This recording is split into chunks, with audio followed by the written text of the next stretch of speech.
Paglalakbay mula Kabangkalan patungong Sipalay sa pamamagitan ng National Highway.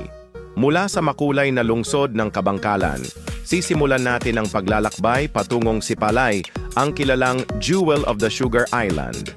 Ang rutang ito ay tinatahak ng Negros South Road at bumabaybay sa kanlurang bahagi ng Negros Occidental.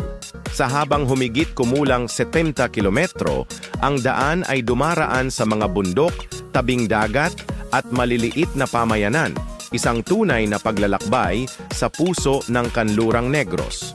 Pag-alis mula sa Kabangkalan City proper, dadaan ka sa mga sumusunod na barangay. Barangay Talubangi, Bagroy, Barangay Dankalan ng Municipality ng Ilog, Barangay Galicia, Mambugsay, Gilhungan at Barangay Tiling.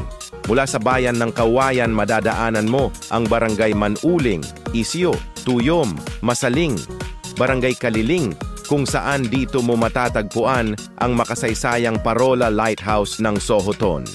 Barangay Linaon, Inayawan, Bulata, kung saan nasilayan ko ang napakagandang tanawin ng Bulata, Old Pantalan. Mula Kawayan, patuloy ang paglalakbay patungong Sipalay. Sa pagpasok sa Sipalay, madadaanan mo ang mga barangay gaya ng Cartagena, Canturay, Barangay Gil Montilla, kung saan dito mo makikita ang napakagandang makasaysayang New Government Center ng Sipalay City. Madadaanan mo rin ang Barangay Mambaruto bago tuluyang pumasok sa proper ng Sipalay. Sa pagdating mo sa Sipalay City proper, bubungad ang tanawin ng mga dalampasigan, limestone cliffs, at mga isla na tila likha ng sining. Ang biyahe mula Kabangkalan hanggang Sipalay ay karaniwang inaabot ng 2 hanggang 2.5 oras, depende sa daloy ng trapiko at panahon.